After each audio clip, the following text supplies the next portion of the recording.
Alors, bonjour à tous. Merci d'être venus nombreux poursuivre ce séminaire qui s'intitule Réinventer nos territoires ruraux face aux défis climatiques. Euh, J'espère que vous voyez bien la présentation.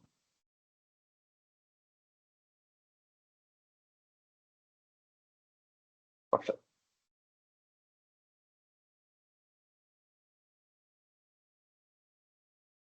Je vais passer la slide. Voilà.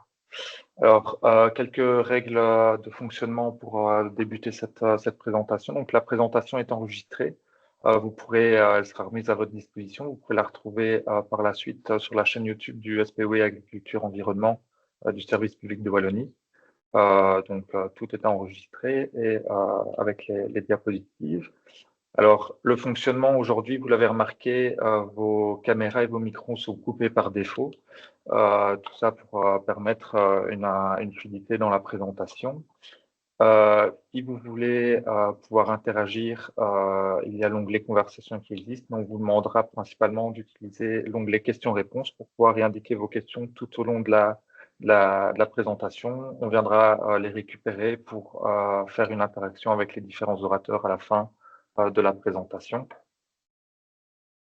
Alors, passer dans l'autre sens, c'est mieux. Alors, l'ordre du jour aujourd'hui, je vais vous garder encore 3 minutes pour vous présenter le contexte et faire l'introduction de ce webinaire. Ensuite, je passerai la main pour présenter, je passerai la main à Yannick Westers pour présenter l'état du changement climatique et l'approche qui a été conduite dans le projet, ainsi que les résultats. Ensuite, il passera la main à Aurore Degré pour vous présenter les outils de diagnostic de votre territoire, donc les outils qu'on peut utiliser pour diagnostiquer le territoire. Et enfin, on vous présentera les aménagements. Donc, Christophe Burton prendra la main à ce moment-là, les aménagements qu'on pourrait mettre en œuvre et comment les mobiliser dans votre territoire afin d'apporter une réponse aux enjeux climatiques dans la ruralité. Je reprendrai enfin la main pour les questions-réponses à la fin. Et comme ça, on pourra pour les distribuer entre les différents orateurs et répondre à vos questions que vous aurez posées via l'onglet questions et réponses. Alors, le contexte du webinaire, donc ici, on va vous présenter le résultat d'une étude qui a été menée depuis 2023 dans le cadre du projet 104 du plan de relance, qui s'intitule Améliorer la gestion quantitative de l'eau dans le contexte, en agriculture dans le contexte de changement climatique.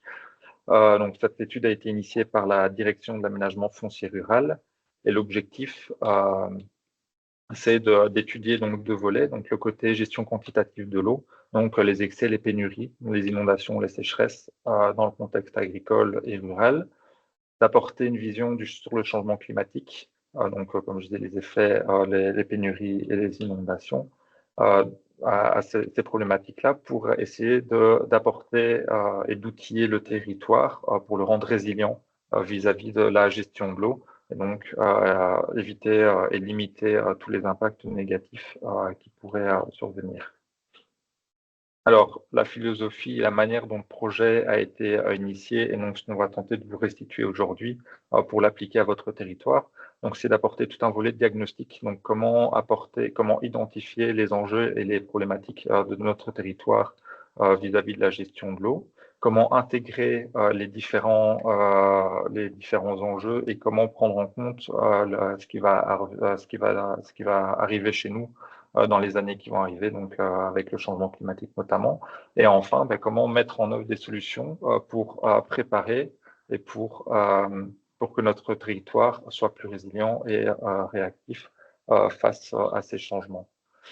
Donc ici, l'étude qu'on a étudiée s'intègre dans un territoire d'études qu'on a défini sur l'ouest de la Wallonie-Picarde, donc ici entre Enghien et Tournai. En bleu, on retrouve les périmètres d'aménagement foncier rural. Donc, à la base, le projet vise à apporter des solutions que la direction d'aménagement foncier rural peut opérationnaliser via les aménagements fonciers ruraux, mais la restitution ici est plus large et vous permet l'objectif de mettre en œuvre et d'identifier les manières dont vous pourriez mettre en place des aménagements pour ralentir, infiltrer, stocker, évapotranspirer l'eau. Donc, mettre en place une démarche de l'hydrologie régénérative dans le territoire, restauration du cycle de l'eau. Donc, toutes les études sont disponibles sur le portail, sur le site dédié du projet. Je vous transférerai le lien tout à l'heure. Tout est disponible. L'objectif ici, c'est pas de rentrer dans le détail de chacune des études. Donc, je vous invite à aller les consulter par la suite en fonction des volets qui vous intéressent.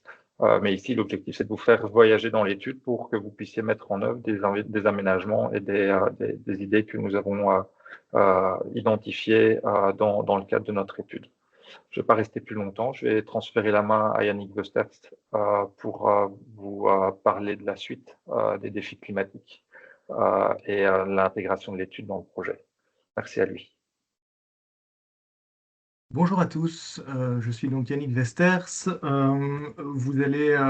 vais vous parler, donc je vais vous parler de l'étude et des résultats d'études, mais comment est-ce que cette étude est également donc applicable à d'autres territoires aujourd'hui.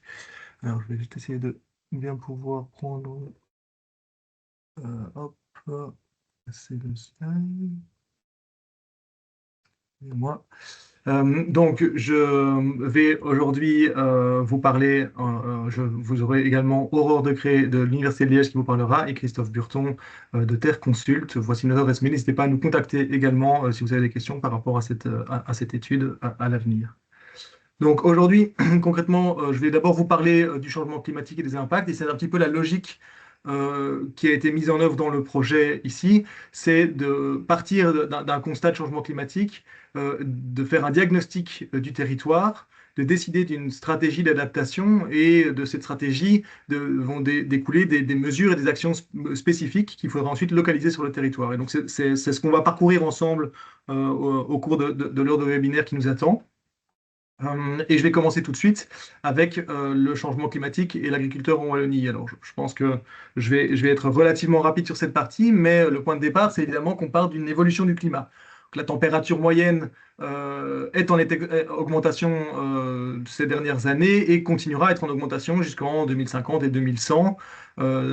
Et ça, tous les modèles climatologiques s'accordent à le dire. Il y aura une augmentation nous, ce qu'on a décidé dans le cadre de cette étude, c'est de viser des stratégies d'adaptation pour un scénario voilà, SSP 3 7.0 pour ceux qui ont un peu le jargon, mais en tout cas un scénario d'adaptation à plus ou moins 3 degrés de réchauffement au niveau planétaire, étant donné que c'est une courbe qui nous semble plausible et auquel il est intéressant de s'adapter, étant donné qu'une adaptation à ce niveau de courbe permettra évidemment d'être adapté à des niveaux inférieurs. Ce n'est pas non plus le cas le plus extrême d'un réchauffement à 4 degrés qui lui, voilà, peut encore renforcer certains des phénomènes qui sont ici. Donc ça, c'est pour la température. Pour la pluviométrie, en Wallonie, en particulier en Wallonie-Picarde, la pluviométrie annuelle, elle est plutôt en augmentation d'ici 2050-2100, mais l'évolution varie entre les modèles et les scénarios. C'est-à-dire qu'on se trouve entre le sud de l'Europe qui va être plus sec et le nord de l'Europe qui va être plus humide, et en fonction des modèles, la Belgique peut parfois être plutôt sur l'un ou sur l'autre. Et donc, voilà, il y a sans doute un petit peu moins de certitude quant à l'évolution de la pluviométrie. On le voit à travers les barres d'erreur sur le graphe ici qui montrent qu'il y aura une augmentation de la pluviométrie, mais toujours au sein d'une barre d'erreur. Cette évolution globale du climat, elle peut avoir plusieurs impacts sur l'agriculture, et un premier réflexe serait sans doute de Ouais. Un premier réflexe serait sans doute de se dire que ça peut être quelque chose de positif pour l'agriculture wallonne. Le fait une augmentation de la température provoque une augmentation de la période de croissance végétative. On a déjà observé plus de 25 jours d'augmentation de cette période de croissance, donc une température suffisante pour permettre aux plantes de grandir. Donc depuis 1980, il y a déjà eu 25 jours, et donc ça va s'étendre au fur et à mesure vers début avril, même fin mars, jusqu'à septembre, octobre, donc un agrandissement de la période de plantation.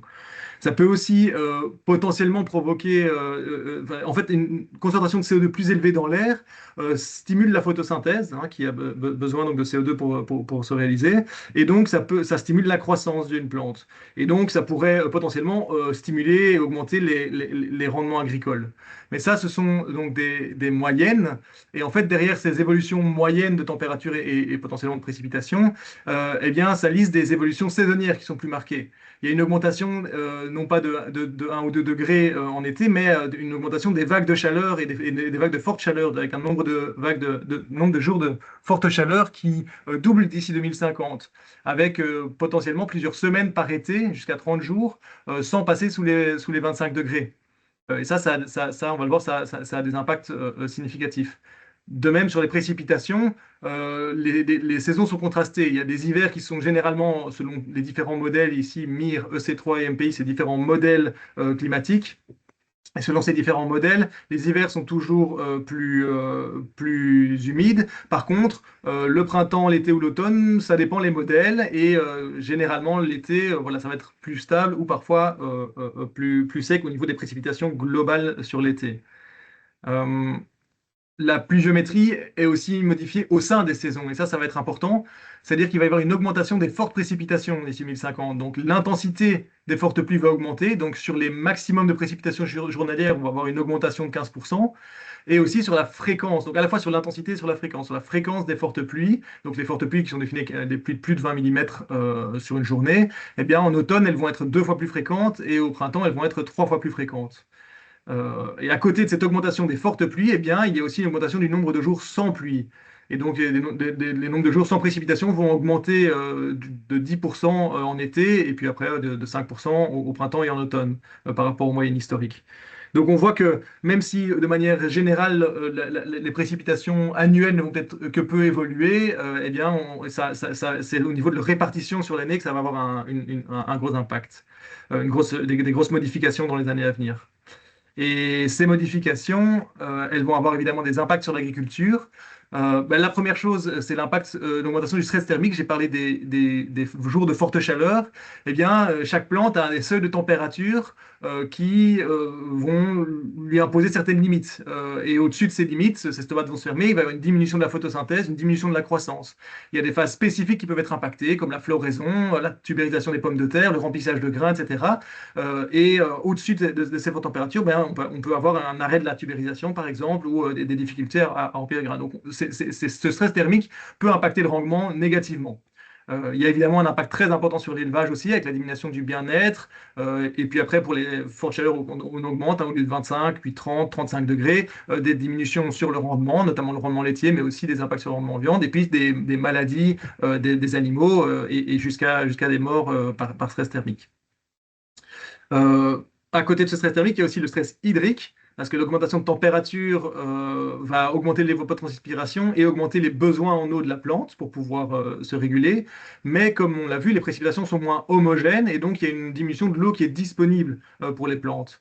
Et donc ce stress hydrique va aussi provoquer une fermeture des tomates, une diminution de la croissance et potentiellement, si on augmente le stress hydrique en intensité et en durée, pousser à du flétrissement, de la nécrose de certaines parties de la plante et puis la mort de la plante. D'autres impacts du changement climatique sur l'agriculture, ça va être l'impact sur la dégradation des sols. Donc, comme on l'a vu, les précipitations vont être plus intenses et ces précipitations intenses peuvent impacter ou causer plus de ruissellement, un ruissellement plus élevé et donc un risque érosif plus important et donc de perte de sol, de coulée de boueuse. Et donc, c'est évidemment la surface du sol qui va être la première touchée et cette surface est justement plus riche en carbone et elle a également des capacités de rétention d'humidité plus élevée. Et donc, perdre cette surface de sol, bien, c'est aussi perdre une capacité de stocker de l'eau pour les périodes plus sèches. Et puis après, ces fortes pluies vont pouvoir aussi entraîner un lessivage des nutriments. À côté de ça, il y a aussi le fait d'avoir des pluies en hiver qui sont plus fréquentes et plus importantes et qui peuvent saturer le sol. Et si c'est sur des longues périodes, il y a des risques d'anoxie des racines et des plantes pour des submersions longues. D'autres impacts, en vrac un petit peu, difficulté de travailler les sols, soit parce qu'ils sont trop humides, soit parce qu'ils sont trop secs. le compactage des sols humides avec les machines, et puis après l'impact des changements climatiques sur les maladies, les champignons, les ravageurs, l'impact sur les pollinisateurs aussi, à la fois du changement climatique et des autres troubles de biodiversité. Et puis alors évidemment les événements ponctuels majeurs, orages, grêles, etc., qui peuvent provoquer des grandes, enfin, des pertes de récoltes à certains moments. Donc on voit que les impacts globalement, il y a énormément d'impacts potentiels négatifs suite à ce changement climatique. Euh, ce qu'on va, euh, ce qu'on va voir ici face à ce constat, c'est qu'il y a donc un besoin d'adaptation, une nécessité d'augmenter la résilience de l'agriculture en général et voilà, du paysage du sol. Et ce qu'on a essayé de mettre dans cette étude-ci en avant, c'est d'essayer d'éviter la maladaptation. C'est-à-dire que on a étudié, on a fait une revue de littérature, on a étudié un ensemble de solutions, et parmi ces solutions, il y a des solutions qui vont être plutôt euh, plus simples et parfois à court terme, mais qui peuvent en fait engendrer des blocages et des blocages sur le plus long terme, ou voire renforcer des problématiques, des problématiques par exemple de sécheresse qui vont ou des problématiques de sécheresse qui vont pouvoir impacter des problématiques de ruissellement ou de forte pluie. Et donc, l'objectif ici est d'éviter la maladaptation. Et un exemple typique, c'est la question de l'irrigation. L'irrigation peut être vue comme une solution face aux sécheresses, mais un recours massif et généralisé à l'irrigation va augmenter la pression sur les nappes phréatiques, les besoins en eau. Donc, on a documenté tout ça dans les rapports que je vous invite à lire, mais voilà, qui sont des solutions qui sont relativement dangereuses et pas spécialement nécessaires. Ce ne sont pas, la direction n'est pas l'unique solution aux problématiques dans le cas de la Wallonie, qui bénéficie tout de même encore d'une pluviométrie bien répartie sur l'année. Euh, donc, ce qu'on a cherché à faire, c'est de voir une diversité d'actions et une complémentarité d'un ensemble d'actions et de mesures à différents niveaux. Au niveau du sol, même la gestion du sol par les agriculteurs, au niveau de la gestion de la parcelle, mais aussi au niveau de la gestion du bassin versant et du paysage. Donc, à chaque fois, d'une échelle de plus en plus grande, en se disant et en gardant en tête que au plus on va prendre une échelle grande et on va apporter des modifications au paysage, au bassin versant, au plus on va avoir des solutions qui vont être durables dans le temps. Alors, on a cherché à privilégier des solutions qui sont fondées sur la nature et une vision écosystémique. Vous le verrez aussi dans les rapports. Et donc, l'objectif, c'est d'essayer d'utiliser, de renforcer les cycles naturels de l'eau et donc d'appliquer une hydrologie régénérative sur le territoire, c'est-à-dire des solutions long terme pensées au niveau systémique qui permettent de renforcer la gestion du petit cycle de l'eau et du grand cycle de l'eau. Euh, donc, juste pour faire un petit rappel sur ce projet est composé d'un ensemble de livrables, hein, on a vu au début, et je vous inviterai à les lire. La manière dont on a conçu ça, c'est qu'on a d'abord fait un état des lieux, une revue de littérature, on s'est aussi basé sur des projections climatiques, et on a fait un premier diagnostic du bassin agricole. Ce diagnostic du bassin agricole, il a été nourri par une enquête agricole quantitative sur un ensemble de fermes, et qui a permis donc vraiment de nourrir cette analyse. Et je pense que c'est important parce que on ne peut pas parler de changement climatique sans consulter d'évolution et d'adaptation de l'agriculture sans consulter en fait les parties prenantes du territoire et en particulier des agriculteurs. Euh, ces trois premières livrables, ces trois premières études qu'on a fait nous ont permis de pouvoir choisir un paradigme d'adaptation, de faire le choix justement d'une solution plutôt orientée vers des solutions fondées vers la nature plutôt que des solutions technologistes ou autres. Et je vous invite à voir le raisonnement qu'on a eu pour pouvoir arriver à cette conclusion-là. Ensuite, on a décidé d'une zone pilote pour pouvoir appliquer les théories et les mesures de manière plus concrète. Et cette zone pilote, elle a aussi fait l'objet d'une enquête agricole qualitative où on a consulté les agriculteurs de la région. Avec cela, on a réalisé des groupes de travail locaux qui rejoignaient et des agriculteurs et d'autres acteurs dont on parlera plus tard et qui ont permis de nourrir le diagnostic. Ce diagnostic et le paradigme d'adaptation nous a mené à des mesures d'adaptation pour lesquelles on a aussi consulté un ensemble de parties prenantes. Et ces mesures d'adaptation ont ensuite été transcrites dans un plan d'aménagement pour lequel on a aussi consulté du coup ces parties prenantes. Et donc, je pense que c'est important d'avoir les parties prenantes consultées tout au long de ce processus pour pouvoir être sûr que les solutions qu'on veut appliquer à un territoire sont entendables, acceptables et voire désirées par un maximum de parties prenantes autour du projet.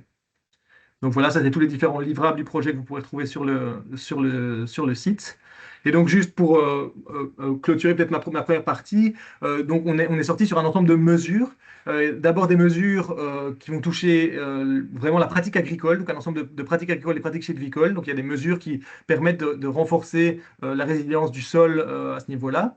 Ensuite, il y a des mesures d'aménagement du territoire et c'est sur celles-là dont on va parler aujourd'hui, on va mettre un maximum de focus sur la restauration de cours d'eau, des techniques de gestion d'écoulement, de la gestion de l'eau, de l'occupation du sol.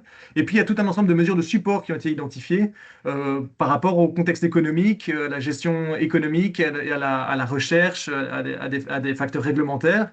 Et ça, ce sont des mesures dont on ne va pas parler aujourd'hui, mais qui sont capitales pour pouvoir permettre les autres mesures.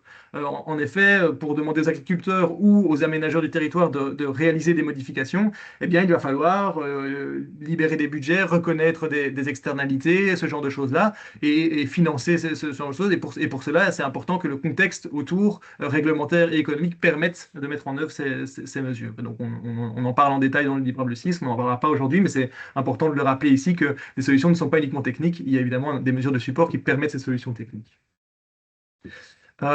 Et je vais m'arrêter là pour passer la parole à Aurore Degré qui va nous parler un peu plus en détail de comment analyser le territoire qui permettra du coup d'identifier où mettre les différentes mesures qu'on a pensées.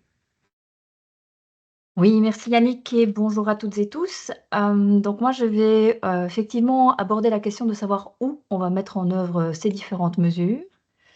Si, voilà.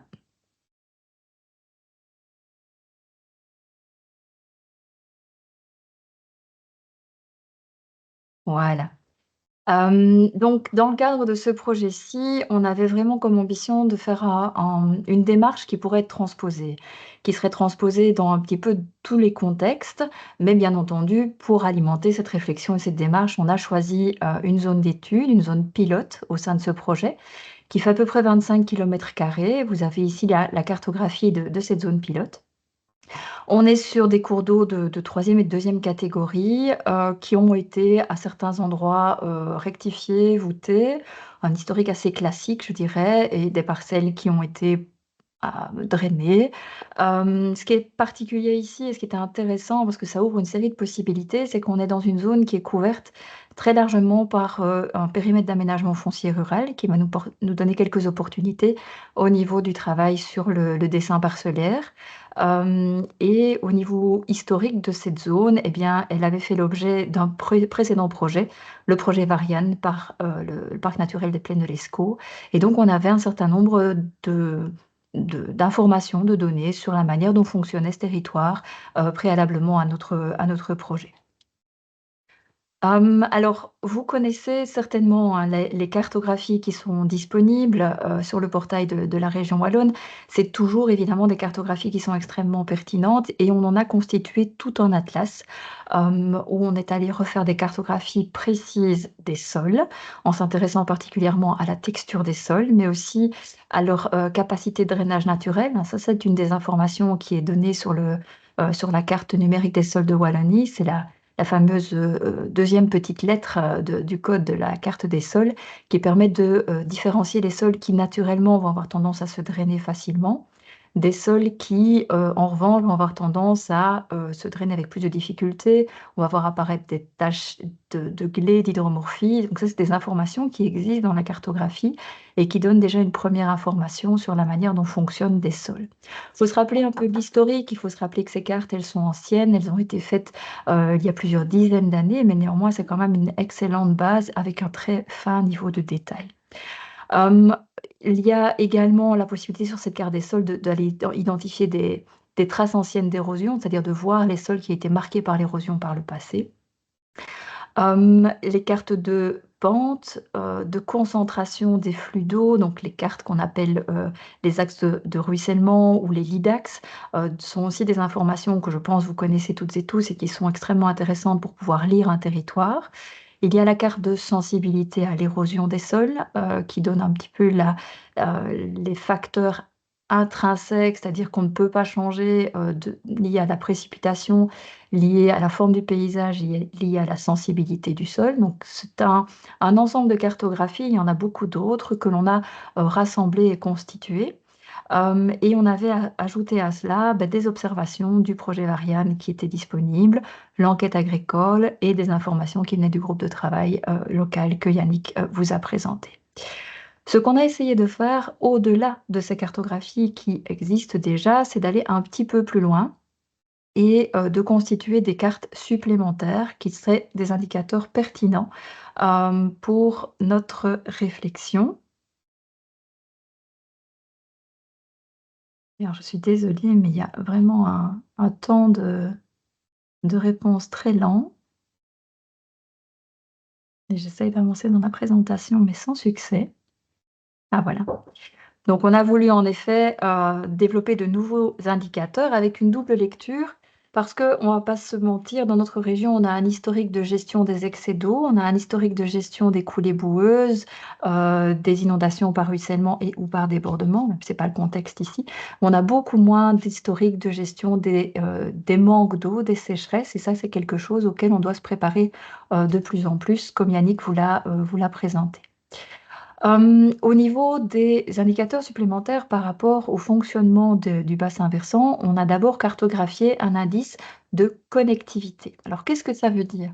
La plupart de nos cartes, en fait, elles nous disent à un point donné comment fonctionne le sol. À un point donné, est-ce que l'eau va s'infiltrer facilement? Par où l'eau va-t-elle ruisseler, etc.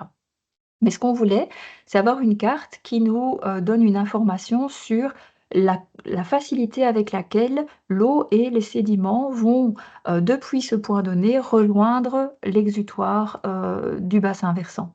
C'est ce qu'on appelle la connectivité et ça se calcule en considérant un double indice qui prend d'une part la partie amont, sa surface, sa pente, sa sensibilité à l'érosion, et d'autre part le chemin entre le pixel qui nous intéresse et l'exutoire. Alors je vous passe les détails du calcul, mais on peut arriver à un indice cartographique de la connectivité, ce qui est illustré ici sur la droite, où en gros vous avez une gradation qui va du rouge, les zones les plus connectées, au bleu, les zones les moins connectées. Les zones les plus connectées, c'est celles qui vont le plus facilement amener l'eau et les sédiments vers l'exutoire du bassin versant. Et les moins connectés, vous avez compris, par opposition, ce sont les zones qui vont garder l'eau, qui vont avoir, pour lesquelles le temps de parcours jusqu'à l'exutoire sera beaucoup plus faible. En gros, ici, ça nous permet de cibler les zones productrices majeures de ruissellement et de sédiments et garder cette cartographie en tête. Vous voyez que c'est essentiellement le nord du bassin versant qui est producteur de ruissellement et de sédiments dans notre cas ici. On a classé cette cartographie en fait en allant rechercher ce qui est marqué ici en rouge, les 10% des zones les plus connectées, et ce qui est marqué ici en bleu, les 10% des zones les moins connectées. C'est simplement un petit post-traitement de la carte que je viens de vous présenter qui permet vraiment de mettre en exergue les zones qui sont à la source en rouge, qui sont à la source des problématiques de ruissellement et de coulées boueuses. Et chose intéressante, en comparant ça aux observations du projet Variane, est-ce que le projet Variane, il y a une petite dizaine d'années, une grosse dizaine d'années même, avait pointé comme étant les sources des problématiques, eh bien, il y a une très bonne concordance qui laisse à penser que finalement cet indice de connectivité, il est intéressant. Et donc, on va se resservir de cet indice de connectivité pour deux choses. D'abord, pour identifier nos zones d'action, et puis, et ça c'est Christophe qui vous en parlera en fin d'exposé, pour analyser l'efficacité de nos plans d'aménagement et voir comment ils ont pu modifier cet indice de connectivité. Alors, comment est-ce qu'on a utilisé l'indice de connectivité pour déterminer nos zones d'action? Eh bien, en fait, on partait d'une zone de 25 km², c'est un petit peu grand, c'est un petit peu difficile de savoir par où on commence et où il faut quelque part insister en mettant davantage de mesures et où on peut se permettre d'en mettre un petit peu moins. Parce que c'est toujours ça un petit peu la difficulté, c'est d'arriver à la juste dose des mesures d'aménagement sans être à l'excès et consommer toute la surface, qui doit rester une surface productive, mais tout en ayant un plan d'aménagement qui soit aussi efficace que possible. Donc on a proposé en fait de dessiner des UA pour unité d'aménagement, en faisant une accumulation finalement dans le paysage de cet indice de connectivité et pour redessiner des petites entités. Alors vous les avez illustrées ici. Pour vous expliquer un petit peu mieux comment lire cette petite cartographie, ce sont des pseudo-bassins versants, hein, ils ont une logique de paysage et de bassin versant. Simplement, on s'est donné un seuil au-delà duquel la connectivité accumulée nous faisait penser, OK, on vient d'identifier une petite zone dans laquelle on va réfléchir. Et donc, plus la surface de notre zone est petite pour ce même seuil de connectivité accumulé, et plus quelque part, on a là un contributeur important au ruissellement et à l'écoulement de sédiments. Donc en gros, ces unités d'aménagement, par leur taille, elles nous renseignent un petit peu du caractère primordial ou prioritaire de l'aménagement des zones. En gros, plus une UA est petite et plus il faut y concentrer des mesures d'aménagement. Il faudrait avoir en quelque sorte le même taux d'action dans chaque UA, les grandes UA, donc avoir un taux d'action un peu plus dilué et les petites UA, un taux d'action un peu plus concentré.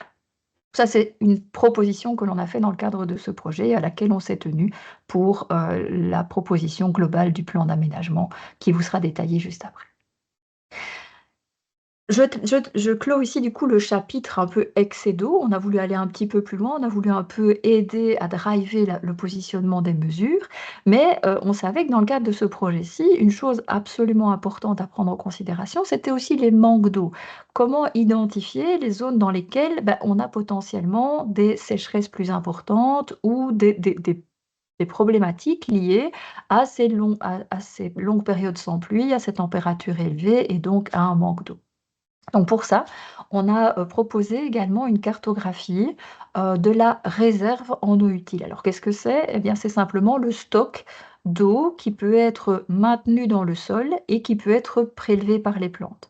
Alors pour calculer cela, on a utilisé des données qui sont disponibles vraiment partout en Wallonie, c'est-à-dire je reviens sur la carte des sols, les textures de sol, est-ce qu'on a du sable, du limon, de l'argile, la charge caillouteuse et la profondeur des sols. Donc, en prenant ça en considération, on peut en première approche faire un calcul du stock d'eau qu'on va exprimer en millimètres, hein, le stock d'eau qui peut être disponible pour les plantes dans les sols. Et vous avez cette cartographie des réserves en eau utile qui est présentée ici sur notre zone d'étude.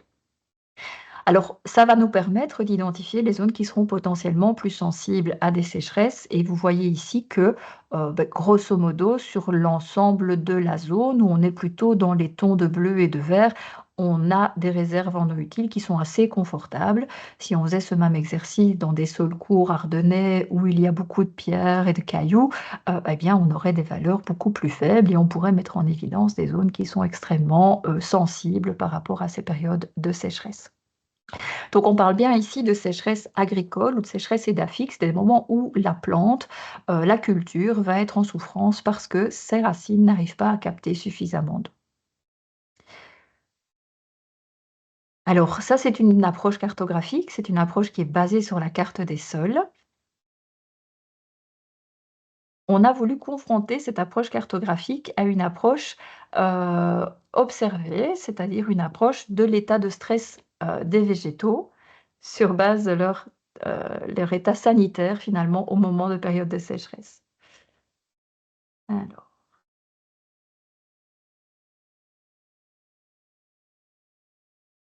voilà. Et donc pour ça, on est allé chercher et on a proposé dans le projet différentes images, différentes photographies de l'état de stress des végétaux. C'est un indice qui vient de photographie satellite. On va utiliser des couleurs proches infrarouge et rouge pour calculer un petit indice qui s'appelle NDVI. C'est un indice de la santé, de l'état sanitaire de la plante. Et vous voyez, quand c'est en vert foncé, finalement, tout va bien. Quand on est en orange, en rouge, on a une plante qui visiblement est en souffrance et qui présente voilà, un stress hydrique avancé. On a fait toute une série d'analyses de ces photographies à différentes périodes de l'année. Je vous mets juste ici à titre d'illustration la photographie prise au mois de mai 2022. Et l'idée ici, c'est de confronter un petit peu ce qu'on observe sur le terrain à un moment donné avec ce qui est donné dans nos cartographies de réserves en eau utile pour les plantes. Donc c'est complémentaire à l'approche carte des sols, c'est complémentaire à la cartographie de la réserve utile et ça permet de montrer, en fonction aussi des choix de gestion des agriculteurs sur le terrain, un état de stress avéré, réel, observé sur le terrain. Et enfin, on est allé chercher dans les déclarations SIGEC, qui sont aussi disponibles sur le géoportail, les itinéraires techniques ou les successions de cultures principales qui ont été déclarées au cours des dernières années par les agriculteurs. Et on en a fait une série d'analyses, je dirais pluriannuelles, pour voir dans quelles parcelles on avait des répétitions de certaines cultures que l'on sait étant un peu plus vulnérables ou un peu plus à risque, notamment par rapport à la question de la sensibilité à l'érosion. Et vous avez ici, à titre purement d'exemple, il y a d'autres cartographies qui ont été sorties, mais ici, ça nous semblait pertinent dans le cas de cette région-ci, une cartographie de l'occurrence des cultures de légumes sur la période 17-23, avec des parcelles qui sont d'autant plus rouges que l'on a régulièrement des légumes qui sont cultivés sur ces parcelles. Le fou la poule, c'est toujours un petit peu la question. Les problématiques de coulées boueuses et de ruissellement résultent-elles des pratiques agricoles ou est-ce que le fait qu'on ait des sols de type limoneux avec des grandes parcelles attire un certain nombre de cultures? On ne se prononce pas là-dessus, mais c'est clair qu'il y a une interaction entre les caractéristiques des parcelles, leur taille, le type de sol, les pentes, leur forme aussi pour le côté machinisme et les cultures qui y sont mises en place et que il faut réfléchir globalement à ces aspects si on veut proposer des solutions qui soient jouables et acceptables. Sur base de ces cartographies un peu supplémentaires et qui venaient compléter l'atlas des mesures qui étaient l'atlas des cartographies qui sont classiquement utilisées, qui sont sur le géoportail, on a réfléchi ensemble à différentes actions d'aménagement. Alors, elles sont symbolisées ici et vous verrez que dans la suite de la présentation, Christophe réutilisera ces symboles. Et en rapidement, en fait, avec des questions d'infiltration, ça c'est utile à la fois pour les excès et pour les manques d'eau. C'est utile d'infiltrer au moment des précipitations. C'est utile d'avoir pu infiltrer pour qu'il y ait un stock supplémentaire au moment où on a des longues périodes de sécheresse. C'est relié à la capacité de drainage naturel des sols que j'évoquais tout à l'heure, au taux de matière organique et bien entendu aussi à l'itinéraire technique. Évapotranspirer, c'est quelque chose qu'on évoque assez peu en général, mais c'est très important dans les zones qui sont peu drainantes ou dans les zones où on va générer des stockages. L'évapotranspiration, c'est une bonne méthode finalement de restauration, important dans la restauration du cycle hydrologique. On a parfois tendance à favoriser des mesures de temporisation ou de régulation du cycle hydrologique. On va simplement stocker l'eau et la relarguer avec un débit maîtrisé. Ça ne restaure pas du tout le cycle hydrologique. Ça permet juste d'empêcher des problèmes à l'aval. Nous, on a vraiment réfléchi à des stratégies de restauration du cycle hydrologique. Ça veut dire de renvoyer l'eau vers le sol par l'infiltration, renvoyer l'eau vers l'atmosphère par l'évapotranspiration. Répartir, c'est aussi quelque chose d'extrêmement important parce que quand on espère que le sol infiltre, on a parfois tendance à espérer qu'il infiltre dans une zone extrêmement petite par rapport à la cuvette de collecte de l'eau, par rapport au bassin versant. Or, il y a quand même des limites aux capacités que le sol peut infiltrer et donc répartir l'eau dans le territoire avec des systèmes de keyline, par exemple, qui vont être évoqués dans un instant, ça permet de maximiser la surface du sol qu'on va solliciter pour l'infiltration. Et donc, je reviens sur mon premier point, maximiser la surface du sol qu'on sollicite pour l'infiltration, c'est optimiser l'infiltration et donc stocker un maximum d'eau dans le paysage. C'est aussi se prémunir partout des problèmes de sécheresse. Et puis des choses plus classiques comme le ralentissement, faire en sorte que dans les zones qui sont fortement connectées, on puisse freiner l'eau, déconnecter éventuellement, et c'est à relier à la topographie, à la rugosité, au cheminement de l'eau, à l'existence ou à la création de stockages temporaires. Et stocker, bien entendu, en dernier recours pour éviter des débordements et imaginer que ces stockages puissent être multifonctionnels, servir à la biodiversité, mais servir aussi à permettre de disposer d'eau en période sèche quand, effectivement, parmi toute la palette des solutions, on estime que l'irrigation reste encore un élément pertinent pour certaines cultures bien ciblées. Alors, dernier élément d'information, pour faire écho à ce que vous a dit Yannick aussi dans l'introduction, les cartographies, c'est très bien, le contexte biophysique, c'est très bien, les pratiques agricoles, c'est important, mais il y a aussi les hommes et les femmes qui travaillent la terre et qui en vivent. C'est vraiment très important de les questionner. On a voulu le faire au travers de cette enquête agricole. Ce que ça nous a appris, c'est que il et elle observent l'intensification du cycle hydrologique déjà aujourd'hui. C'est pas On parle de changement climatique à venir, mais en fait, on y est déjà. Donc, il y a déjà des difficultés à réaliser certaines opérations culturelles, très régulièrement parce que les terres sont trop humides, mais parfois aussi parce que les terres sont trop sèches. Euh, il y a aussi, et ça c'est quelque chose qui est très fort revenu dans l'enquête, une difficulté liée à la non-maîtrise d'un certain nombre d'actes et d'opérations et à la non-maîtrise du foncier. Et donc ça, c'est des éléments qu'il faut entendre et c'est pour ça que Yannick l'a bien dit, il y avait des mesures globales, structurelles, qui relèvent quasiment de la politique, qui ont été identifiées dans ce projet comme étant extrêmement importantes. Hem il y a évidemment, tout ce qui est, soutien finalement à la transition quand il est question de cultures qui sont en intégration. On a vu les légumes, mais il y a aussi les pommes de terre. Tout ce qui est intégré évidemment sont des filières dans lesquelles il est plus difficile pour les agriculteurs de changer de pratique et donc là aussi besoin de mesures, structurelles. Les agriculteurs se sont isolés par rapport à ces problématiques, ont besoin et sont en demande, nous ont dit en tout cas qu'ils souhaitaient du partage de pratiques, de la coopération et se sentir soutenus par rapport à l'accès au foncier. Mais les réflexions étaient ouvertes par rapport à toute une série de techniques, certaines plus que d'autres. On pourra sans doute y revenir dans la suite de la discussion. Mais c'est important de se dire qu'il faut aujourd'hui ouvrir vers des solutions qui n'existent peut-être pas encore sur nos territoires, avoir vraiment un esprit ouvert, entendre les réticences que ça peut amener, mais les conditions climatiques et environnementales dans lesquelles on se trouve tout doucement et on va se trouver de plus en plus imposent d'ouvrir les réflexions vers des techniques innovantes de gestion de notre territoire. Voilà, je vais terminer ici et repasser la main. Merci Aurore, bonjour à toutes et tous. Donc je vais passer à la troisième partie de cette présentation qui a pour objectif de vous présenter la mise en place de ce plan d'aménagement climatique. J'espère que ça va être plus réactif.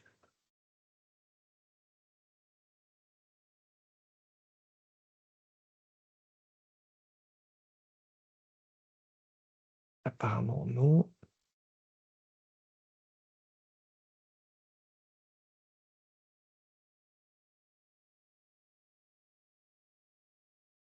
Tu dois vraiment laisser ta souris en bas à gauche. Ouais, un peu plus longtemps effectivement.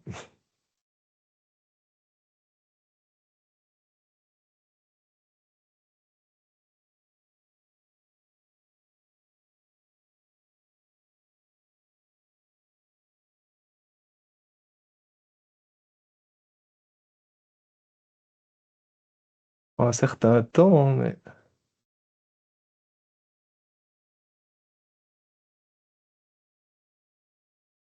voilà.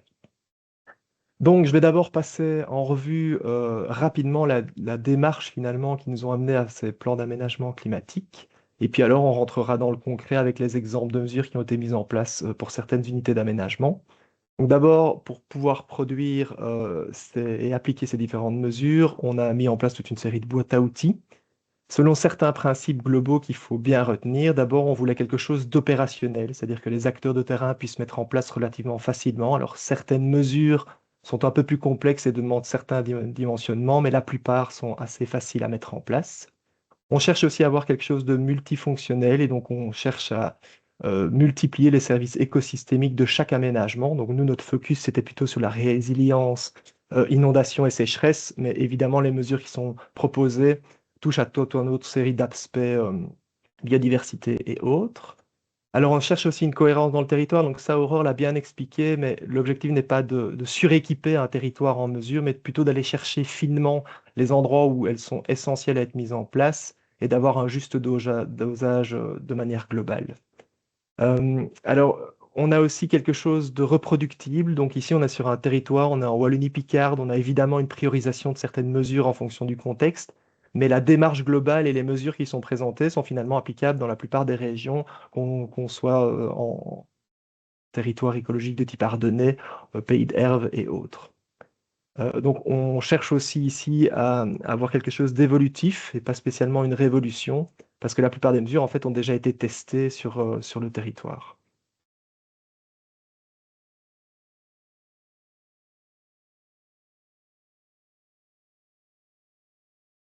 Alors, donc cette priorisation, je ne vais pas rentrer dans les détails, mais les mesures principales qui vont vous être présentées ici, c'est plutôt des mesures d'aménagement du territoire.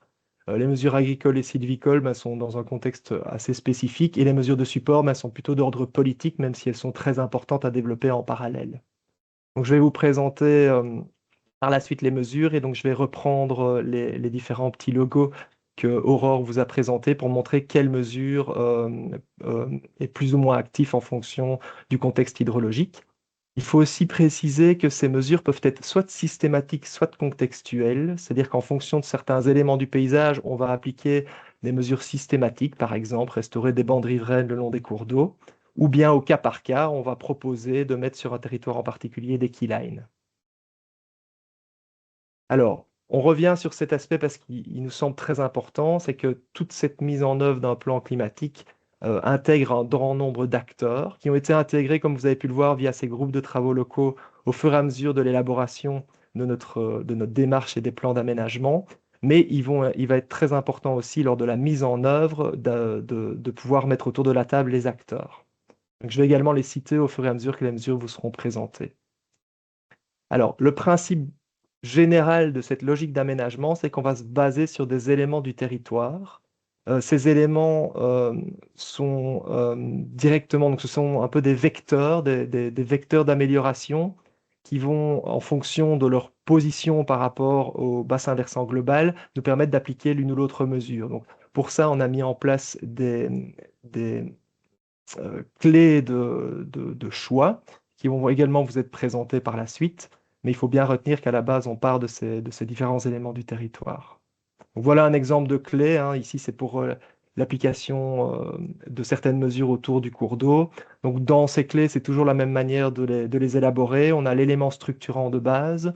On a une typologie de choix ici. Est-ce qu'on est en souterrain? Quel type de catégorie est-ce que ce cours d'eau concerne? Et est-ce qu'on est oui ou non en zone d'intérêt biologique? Mais ça, je reviendrai un peu plus tard sur cet aspect. Le contexte spécifique, est-ce qu'on est dans un cas d'un point noir? Est-ce que le cours d'eau est à ciel ouvert ou souterrain? Et puis alors, il y a le choix des mesures à appliquer qui vient et qui sont justifiées.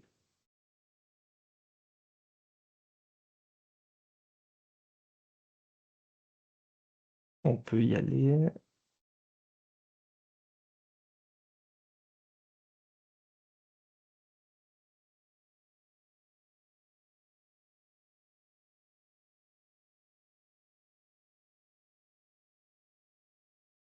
La première mesure que je vais vous présenter,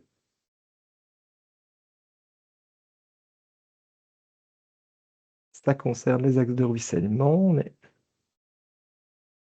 En principe, une fois que tu as touché avec la flèche une première fois, tu peux continuer à faire avec ton clavier une fois qu'il a détecté qu'il a j'ai cliqué. essayé, mais ça marche pas toujours. Quand je parle trop longtemps, ça marche pas. Je vais essayer Ouais. d'aller un peu plus vite. Oups. Donc ici, on est dans la mesure de création de nous, qui est souvent liée à la mesure restauration et création de Mars. C'est pour ça qu'elle fait partie du même arbre de décision. Donc on part des axes de ruissellement. On utilise la carte d'aléa d'inondation ici par ruissellement pour mettre en évidence ceux qui sont à faible, moyen ou élevé euh, risque. Ensuite, on a le choix de la mesure d'implanter des fossés dont je vais expliquer les principes juste après. Et puis alors, en fonction du contexte, on y adjoint des mares soit isolées, soit en chapelet. Alors, ces nous ont comme spécificité.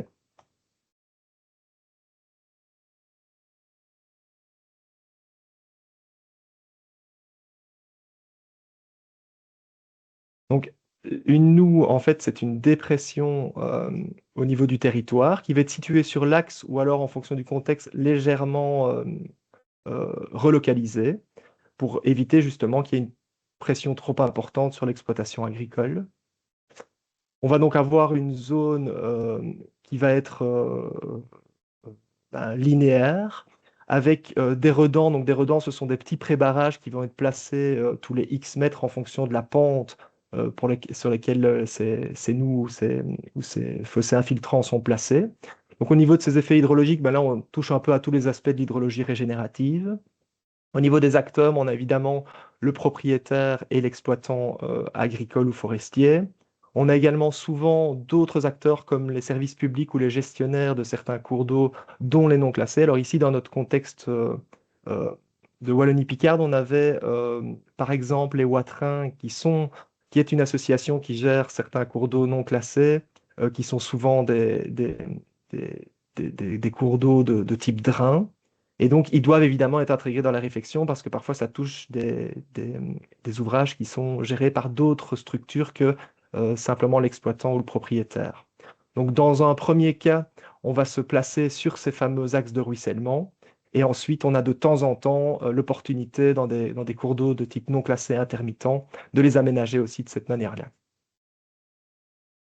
Donc voilà un exemple concret sur une des unités d'aménagement. Donc à gauche, vous avez la cartographie du diagnostic avec des axes de ruissellement moyens, faibles et élevés, donc dans un contexte très agricole comme vous pouvez le voir. Et à droite, vous avez la manière dont on a mis en œuvre cette mesure, où vous avez les axes en orange qui sont en fait des noues de 4 mètres de large. Donc ce qu'il faut rappeler aussi au niveau de ces noues, c'est qu'elles sont franchissables par tout engin agricole parce que non seulement elles sont peu profondes, mais en plus elles sont très larges. Alors généralement, par contre, elles sont maintenues en enherbées, donc ça fait appel à toute une série d'autres euh, peut-être mesures agri-environnementales qu'on peut aller chercher au niveau de l'exploitant agricole. Et comme vous pouvez le voir ici sur cet exemple, eh bien, à certains endroits clés, il y a des mares qui sont mises en œuvre, mares qui sont souvent des mares sèches, hein, la plupart du temps. Et c'est notamment au niveau de traversées entre parcelles ou entre voiries où on peut mettre une petite mare tampon pour accentuer finalement l'effet hydrologique de ces noues ou de ces fossés à redans.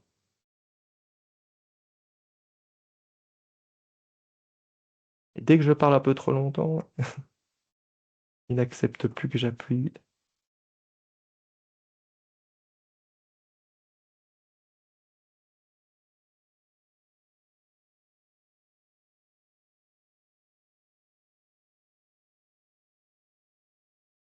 Désolé, mais Si tu veux, Christophe, je le fais pour toi. ouais, ce sera peut-être plus simple. Voilà.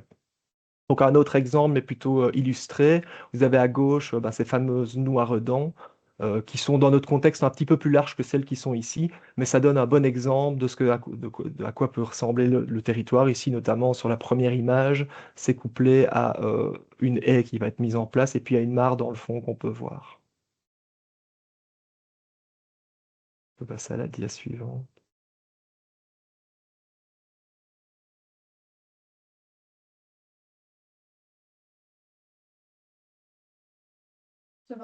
Pour que je le fasse, il faut que tu me redonnes le contrôle. D'accord, vas-y. Je l'ai rendu.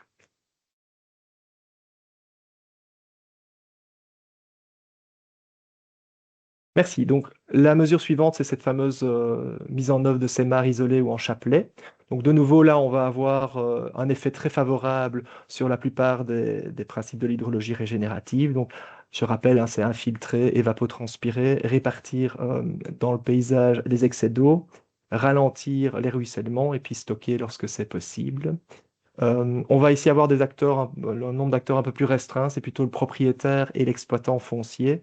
Euh, et le propriétaire et l'exploitant agricole. Et puis alors, évidemment, de nouveau, on va avoir toute une série de services écosystémiques complémentaires qui vont s'ajouter à ces effets hydrologiques, mais qui sont évidemment pas négligeables. Donc on va les mettre surtout, comme je l'ai dit, lorsqu'il y a des traversées particulières de voies de communication en fin de parcelle. On passe à la suivante. Donc ça, c'est un exemple concret. De nouveau, à gauche, la situation existante et à droite, la situation projetée. On essaye au mieux de limiter l'impact sur l'exploitation agricole. Donc on fait plutôt des lignes rectilignes et droites plutôt que de suivre exactement l'axe de ruissellement. Alors cet axe de ruissellement, il est aussi vérifié sur le terrain parce qu'il n'est pas toujours avéré. Parfois, il y a du court-circuit d'axes, notamment via les voiries et les égoutages. Et puis, on essaye aussi de les reporter en limite de parcelle au maximum pour de nouveau essayer d'impacter le moins possible l'exploitation agricole.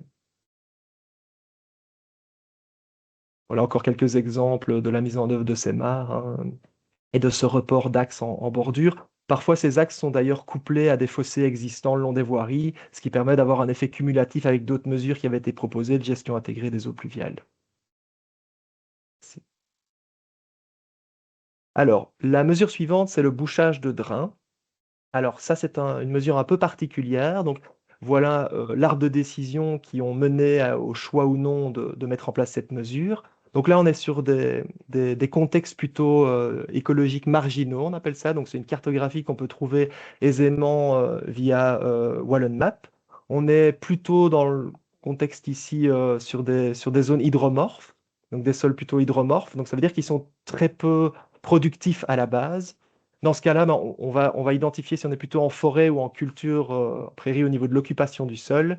Et alors, on va mettre en place cette limitation du drainage, donc en enlevant simplement certains drains ou en les court-circuitant.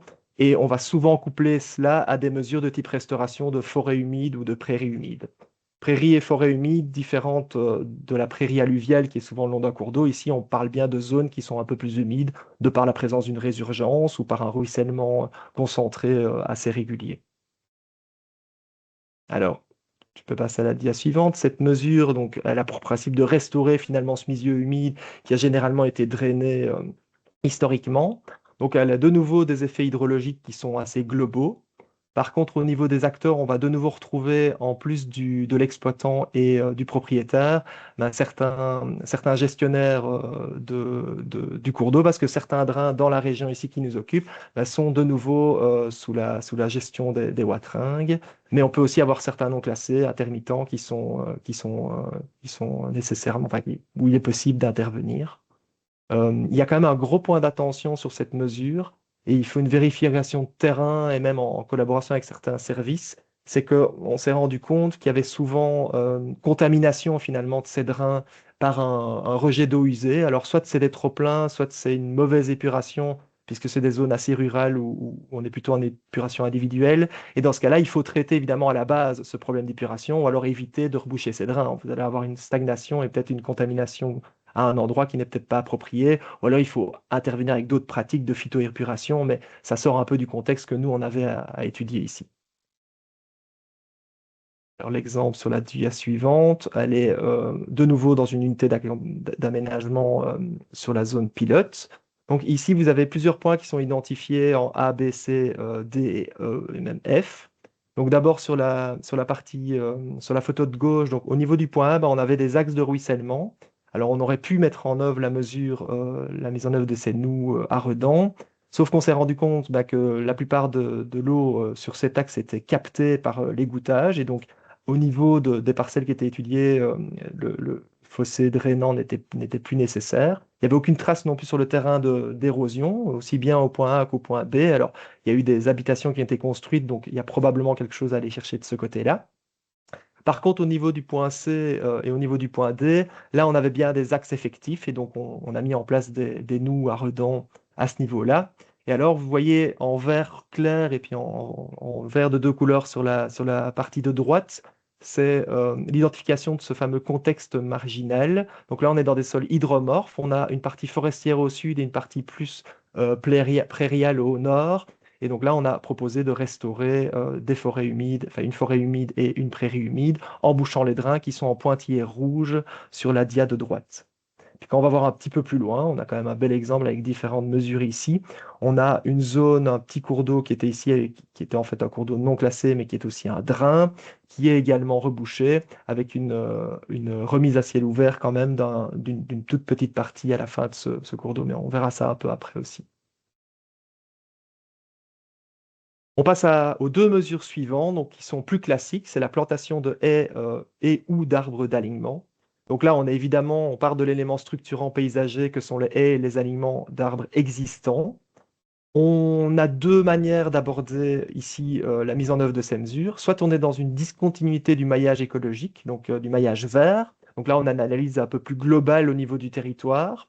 Dans ce cas-là, ben, on peut renforcer par des plantations de haies ou d'arbres isolés ce maillage, ou bien on a sur des longueurs de pente assez importantes de plus de 300 mètres. Alors pourquoi est-ce qu'on a choisi 300 mètres? Parce qu'on a considéré en consultant la bibliographie qu'on était sur une longueur, un linéaire de pente mais qui à la fois était intéressant d'un point de vue gestion hydrologique, mais également qui n'impactait pas trop non plus des parcelles qui sont assez vastes ici au niveau agricole. Alors, cette mesure, ben, plantation de haies, d'alignement d'arbres, je ne vais pas vous la détailler en termes de définition, mais elle touche également à la plupart des effets hydrologiques, donc il y a un peu moins de stockage ici, mais ici on travaille surtout sur l'évapotranspiration. Quand on parle de haies et d'arbres d'alignement, on pense surtout, nous, à des haies anti-érosives, en tout cas dans un contexte où elles viennent perpendiculaires à la parcelle. Donc ça veut dire que quand vous améliorez le maillage, ben, les haies peuvent être parallèles éventuellement à la pente. Quand c'est plutôt dans un contexte où on veut retravailler les parcellaires cadastrales et couper un peu ces axes de ruissellement, on est plutôt dans un contexte où on propose une double haie, avec évidemment des impacts surfaciques qui sont différents en fonction de l'une ou l'autre type de mesure. Au niveau des acteurs, on a de nouveau propriétaires et exploitants, hein, c'est toujours le cas. Ici aussi, on a toute une série d'autres acteurs qui peuvent être mis en place. Je prends un exemple assez simple, c'est que dans notre territoire, on avait certaines zones, certains points de vue qui étaient classés. On avait une église notamment qui était classée aussi, et là, c'était pas approprié de mettre voilà, des arbres hautes tiges parce que la partie gestion du patrimoine était intéressée à garder cette ouverture sur le paysage. Et donc ça aussi, ça doit être pris en compte par une concertation lors de la mise en œuvre de ces mesures. Alors, exemple ici parlant au niveau d'une des unités d'aménagement. Bon, vous avez de nouveau hein, cette réflexion au niveau des axes de ruissellement en bordure de parcelles qui sont mises en place. Et puis vous avez une grande haie perpendiculaire à la pente qui coupe la grande parcelle exploitée en deux et qui va avoir comme intérêt ben, tout ce qu'on peut donner comme service écosystémique à la haie, mais aussi d'orienter par l'effet de sa présence les pratiques culturelles en proposant peut-être, parce que ça, là, on ne voit pas, mais en fait, le travail du sol est fait de manière parallèle à la pente, ben, en proposant à l'exploitant agricole de réorienter son travail plutôt perpendiculaire, ce qui a quand même pas mal d'effets bénéfiques aussi. Alors, la mesure suivante, non, il y a encore oui, ça, c'est simplement quelques photos qui montrent ce qui, à nos yeux, est intéressant comme est diversifié, multistrate, avec une variété, évidemment, d'espèces locales qui vont avoir un intérêt biodiversité important également. Alors, on passe à la mesure suivante, que sont les keylines. Alors, ici, il n'y a pas vraiment d'arbre de décision. Ce sont des mesures qui peuvent être mises en place plutôt en lien avec la connectivité, comme Aurore l'a mentionné tout à l'heure. Donc, quand on a des enjeux de haute connectivité, en plus des mesures plus classiques, eh ben, ces mesures de keyline peuvent être mises en place. Ce qui est peut-être intéressant à préciser, c'est que donc, une keyline, on peut passer à la dia suivante. Donc généralement, en fait, ce sont des lignes tracées sur le terrain en suivant la forme naturelle du relief. Donc elles sont assez curvilignes dans la théorie de base que Yeoman a développée. La problématique de ces keylines assez curvilignes, c'est que pour l'exploitation agricole, bah, ça peut être un frein et un problème, surtout sur des grandes parcelles en culture sarclée, comme il y en a dans la région limoneuse qu'on a étudiée. Et donc ici, on a un peu adapté la méthode, on l'a simplifiée, mais tout en gardant quelque chose d'assez robuste, il nous semble. Donc on a plutôt proposé des keylines plus rectilignes et donc qui parfois passaient d'une courbe de niveau à l'autre. Et vous allez voir comment on a réglé cette problématique-là juste après. Alors le principe même d'une keyline, il est identifié ici sur la petite image que vous avez à droite. Donc, c'est le cumul d'une baissière. Donc, une baissière, c'est encore une fois une dépression, un petit fossé large qui est mis au pied d'un talus. Et ce talus est planté. Et donc, on va capter, donc ces baissières sont mises perpendiculaires à la pente de nouveau. On va capter l'eau et on va de nouveau avoir un intérêt, des effets hydrologiques très divers, puisque à la fois de l'eau vont un peu stagner, s'infiltrer. Ça va être un ouvrage planté, donc on va avoir cette capacité d'évapotranspiration. On va pouvoir répartir l'eau et les excès d'eau au fur et à mesure des connexions entre ces baissières ou d'autres éléments du territoire. On va ralentir l'eau évidemment puisque c'est une petite dépression et on va en partie la stocker. Alors de nouveau ici, on est au niveau des acteurs, on a le propriétaire et l'exploitant, mais on peut aussi avoir le service public de Wallonie, et en particulier ici la DAFOR, puisque on était dans une zone intéressante, puisqu'on était en périmètre d'aménagement foncier, où la DAFOR a la capacité de remanier finalement le parcellaire. Voilà. Oui, peut-être une précision, c'est qu'ici, le groupe de travail local et les représentants agricoles ont été particulièrement sollicités, euh, puisque on voulait quelque chose, comme je l'ai dit, de pratique et d'acceptable, on va dire, aux yeux des exploitants. Et donc, c'est pour ça qu'on a adapté la méthode avec, comme vous le voyez ici dans cet exemple, donc une zone de nouveau fortement connectée, avec en aval des problématiques d'inondation, où finalement, sur quelques parcelles. On n'a pas spécialement diminué la surface des parcelles, mais on les a plutôt retravaillées pour qu'elles soient plus en adéquation avec le contexte hydrologique de la zone.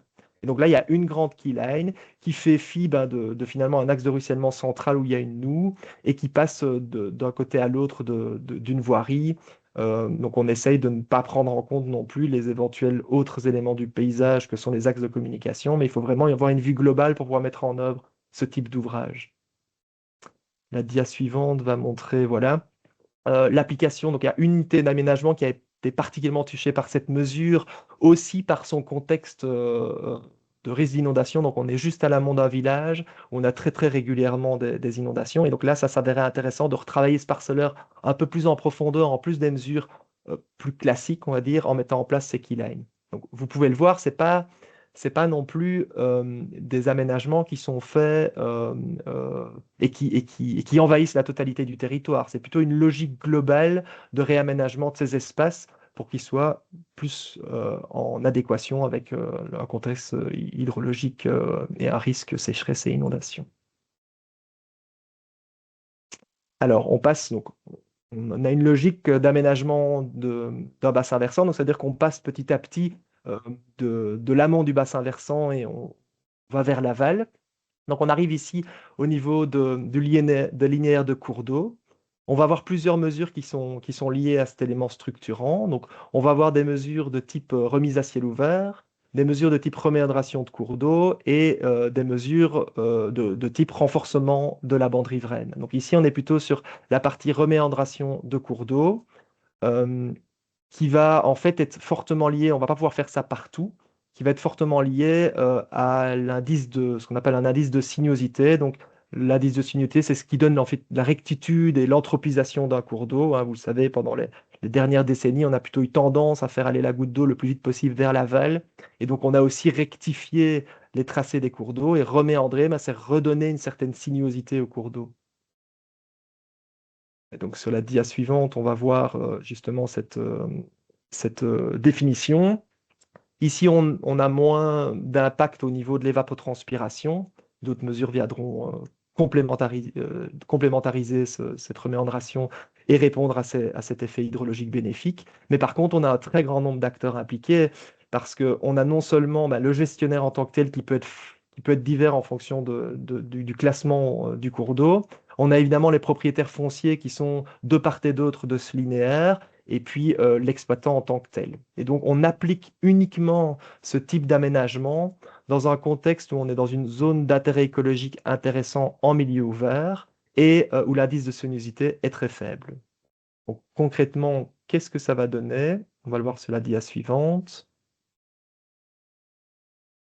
Voilà, donc on est dans un contexte écologique de nouveau marginal, solidromorphe. On est dans un système prairio avec un cours d'eau en fait qui suit le territoire de manière très rectiligne. Donc on voit qu'il a été repoussé au fur et à mesure où le parcellaire a été remanié par l'exploitant agricole. On va utiliser en fait cette ressource non pas spécialement pour le relocaliser à un endroit qui était initialement son lit quoique ce serait l'idéal évidemment, mais plutôt de le reméandrer sur un espace un peu plus restreint. Et alors, on va cumuler ça, comme vous le voyez, quand c'est en jaune comme ça, à une renaturation en plus de la bande riveraine, ou en tout cas un renforcement de la bande riveraine. Et puis de nouveau, hein, vous le voyez, c'est toujours des mesures combinées. On a ici des drains qui sont asséchés. On a des nous qui viennent renforcer ce système complexe en suivant les axes de ruissellement concentrés. Voilà un petit exemple en photo avec, vous avez le cours d'eau sur votre droite ici, qui lui est relocalisé dans une zone de plaine un peu plus centrale et avec ses sinuosités qui sont restaurées et qui vont avoir tout un effet bénéfique comme voilà, ralentir notamment l'eau, permettre peut-être en redonnant un meilleur gabarit au cours d'eau de déborder plus facilement et donc d'exploiter le degré de liberté complet du cours d'eau. Et tous ces effets-là auront en plus des effets très bénéfiques sur l'aval. Mesure suivante, donc qui est très fortement liée à celle qu'on vient de présenter et toujours sur ces linéaires de cours d'eau, c'est la restauration de la bande riveraine. Alors une bande riveraine, je rappelle que ce n'est pas seulement une ripisylve et donc composée d'arbres, mais c'est bien l'ensemble multistrate de végétation caractéristique d'un cours d'eau qui peuvent aller de la simple en guillemets herbacée aux grands arbres que compose la ripisylve comme l'aulne glutineux. Et donc ici, on va plutôt être dans un contexte, on va l'appliquer de manière systématique sur tous les cours d'eau, mais uniquement les cours d'eau suffisamment importants, c'est-à-dire les deuxième et les troisième catégories. On va aussi choisir de garder une bande riveraine de 6 mètres de large de part et d'autre du cours d'eau. Donc ça, il y a eu pas mal de débats à ce sujet-là, parce que évidemment, la plupart du temps, plus c'est large, plus c'est intéressant d'un point de vue écosystémique. Mais on a choisi cette limite raisonnable parce qu'elle avait notamment déjà été utilisée dans certains contextes comme les zones Natura 2000. Et donc cette bande riveraine, elle va être euh, marquée dans le territoire.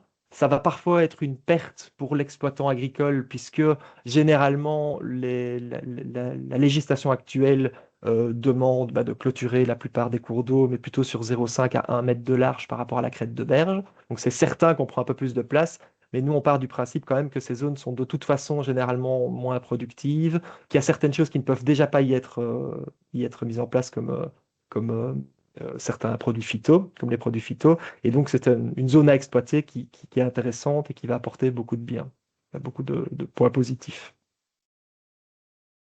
Donc voilà, restauration de la bande riveraine, que je viens de le dire, 6 mètres de part et d'autre du cours d'eau. De nouveau, on a un contexte d'acteurs et de parties prenantes très important, puisqu'il y a pas mal de gestionnaires et de personnes qui sont impactées par ces mesures.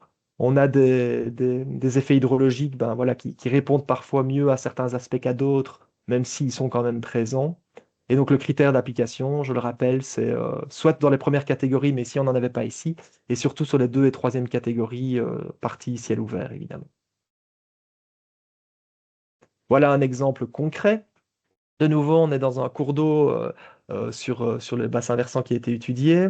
On a une zone qui est reméandrée, donc c'est ce que je vous ai montré tout à l'heure. Et donc, on combine ça à une restauration de la bande riveraine. Alors ici, on a choisi de la faire suivre le cours d'eau, mais de manière pragmatique, évidemment, on va plutôt tirer une ligne de part et d'autre qui va permettre de délimiter cette zone et de la remettre en ripisylve ou en bande riveraine classique. Euh, Savoir aussi que cette zone, elle peut être gérée de différentes manières. Elle peut être gérée sans gestion unique, donc en rewilding, en réensauvagement, ou bien à travers les autres mesures plutôt d'ordre politique, on va restaurer une filière de bois énergie qui va permettre de l'exploiter et d'avoir des, des rétributions alternatives à l'exploitant agricole qui sera peut-être mandaté pour l'entretenir. Donc voilà. Ça, on ne va pas rentrer dans le débat, mais il y a tout cet aspect, je trouve, de mesures support qui sont très importantes à mettre en place en parallèle, comme l'a déjà rappelé Aurore. Hein. Voilà un autre exemple pragmatique. Bon, là, c'était sur un cours d'eau de première catégorie à droite au niveau de la Vesdre, avec une mise en défense de cette zone de 6 mètres de part et d'autre du cours d'eau et un renforcement ici de la ripisylve par une replantation de jeunes boutures de saule. Alors, on passe à la mesure suivante, remise à ciel ouvert du cours d'eau. Donc, ça, je pense que ça parle de lui-même. De nouveau, on va simplement identifier la présence d'un cours d'eau souterrain. Et puis, au cas par cas, parce que là, c'est vraiment très contextuel, on va décider ou non de le remettre à ciel ouvert, soit en tout ou en partie. Donc cette remise à ciel ouvert, au niveau de sa définition, elle est assez simple. Ça, c'est à la dia suivante. Ouais. De nouveau, multi-acteurs, hein, on est lié évidemment aux gestionnaires du cours d'eau et aux exploitants propriétaires des parcelles avoisinantes. Euh, et on va plutôt choisir après une visite de terrain en fonction de l'usage actuel. Pourquoi est-ce que ça a été mis en souterrain? Souvent, ce sont des franchissements d'une parcelle à l'autre. Parfois, ils ne sont pas tous obligatoires. Parfois, il y a d'autres moyens d'accéder à la parcelle. Donc, ça, c'est vraiment du cas par cas et c'est fait en concertation avec l'exploitant agricole pour que ce soit le plus judicieux possible au niveau du choix. Bon, dans notre zone, c'était plutôt des. Parfois, il y avait des grandes zones de plusieurs centaines de mètres qui sont mis en souterrain, mais c'était quand même assez rare. C'est plutôt des petits accès, passages qui sont parfois très pertinents et qui ont tout leur enjeu. C'est l'idéal, évidemment, dans ce cadre dans ces petits passages, c'est de ne pas avoir des simples passages busés, mais plutôt des passages où on restaure un peu le lit du cours d'eau avec une granulométrie et autres. Mais bon, ça, c'est plutôt des détails pratiques. Voilà un exemple un peu plus en amont sur le bassin versant où il y avait une zone de mise à ciel ouvert après un axe de ruissellement et une source qui commençait.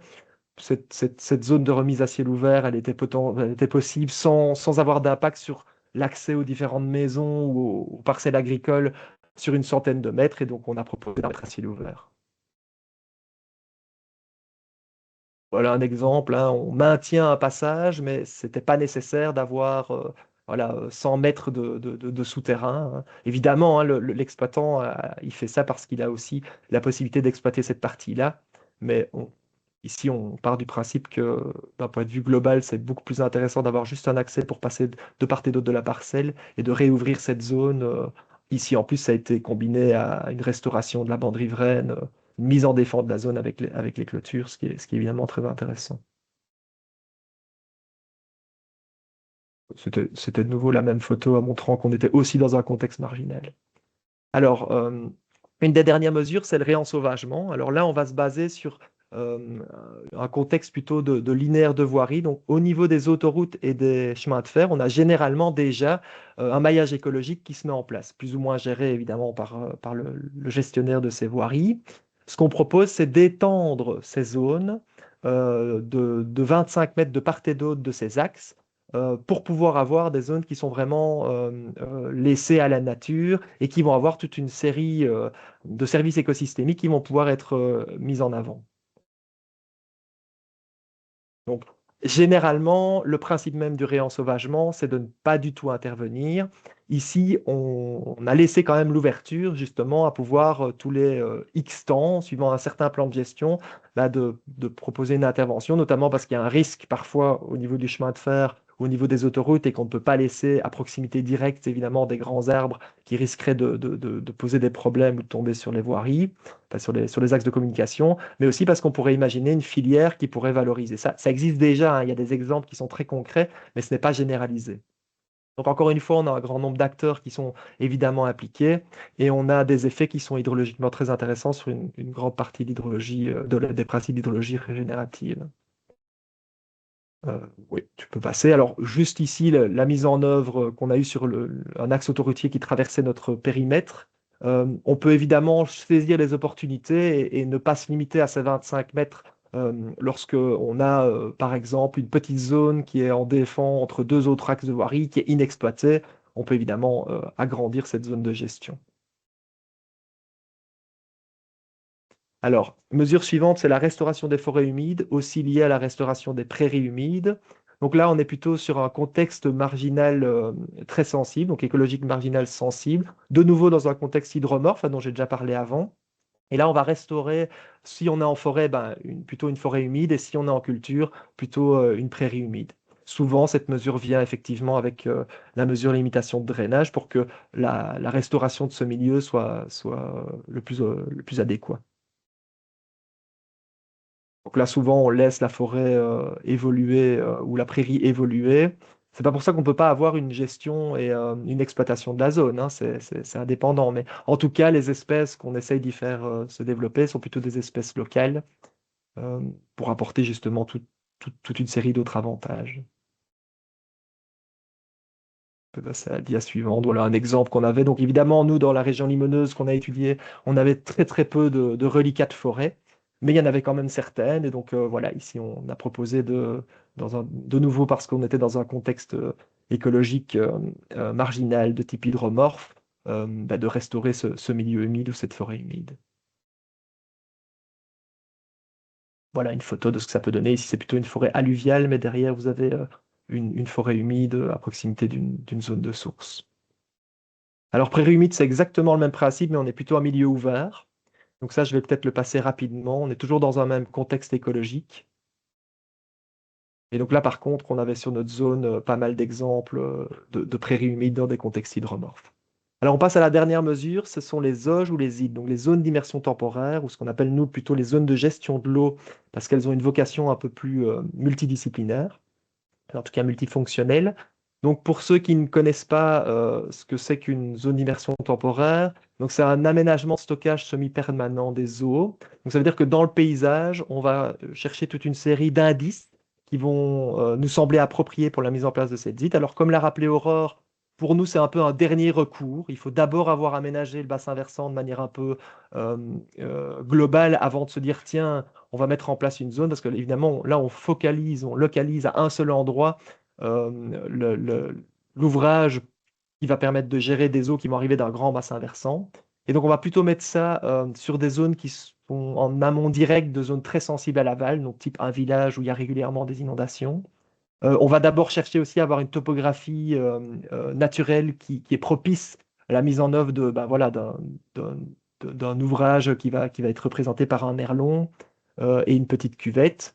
Et on va essayer également, enfin ça c'est indispensable, de se mettre soit en bordure d'un cours d'eau, soit le long d'un axe de ruissellement.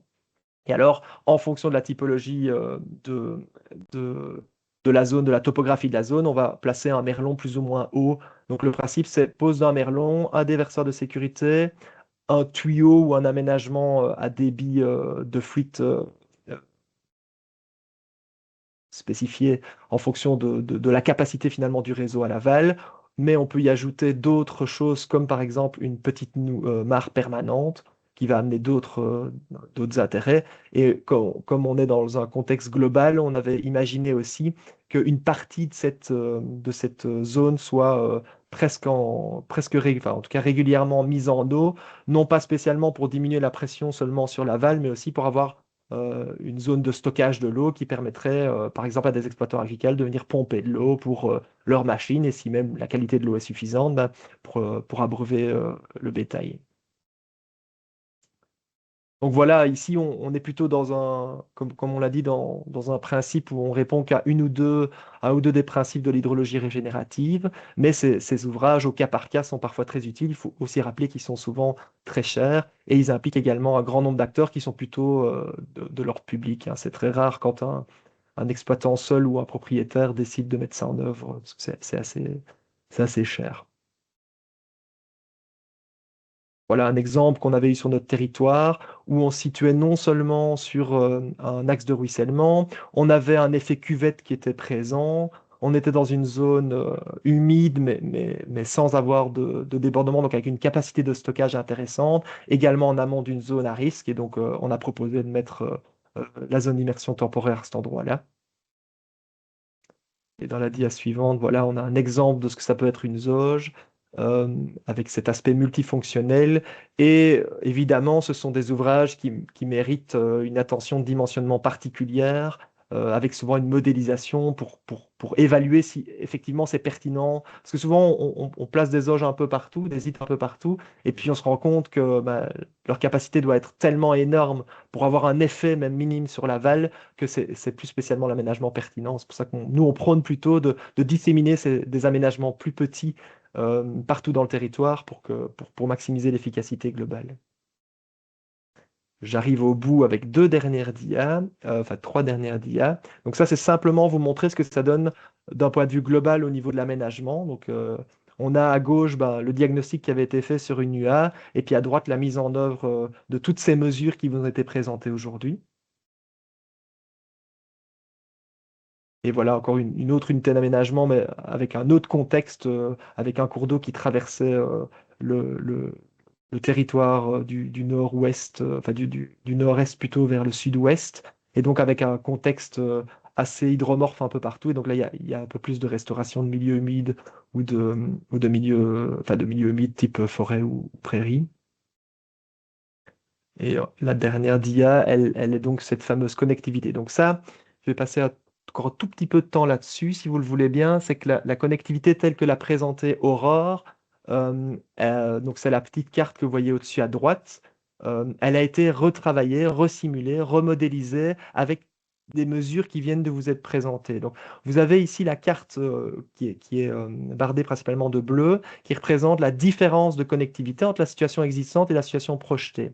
Donc plus on tend vers le bleu et plus la différence est importante.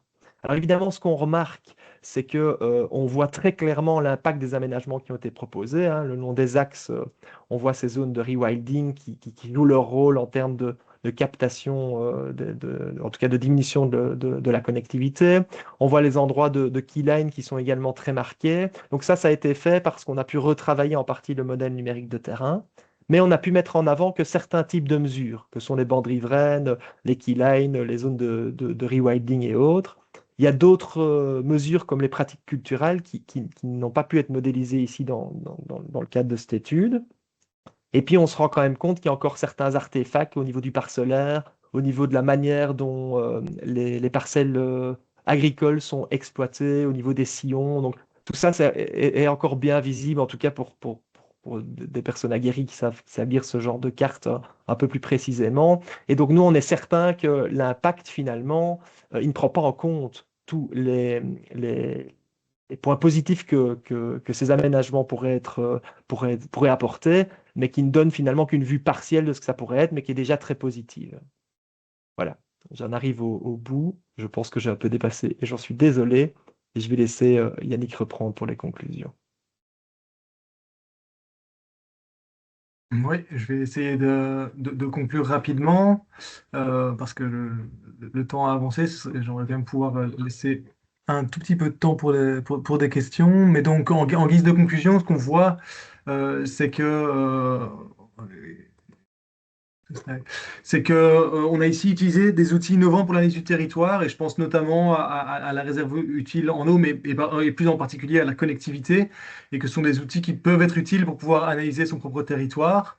Ce qui est important, c'est que les solutions qui ont été présentées, la majorité des solutions sont des solutions qui existent. Donc je ne dis pas que aucune innovation n'est nécessaire, mais en fait, on connaît déjà énormément de solutions.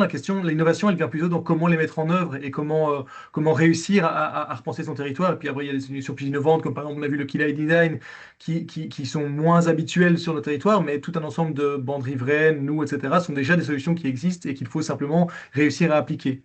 La logique sur où et comment l'appliquer, c'est donc, on a expliqué des arbres de décision qui vous permettent d'adapter cette logique-là à votre territoire.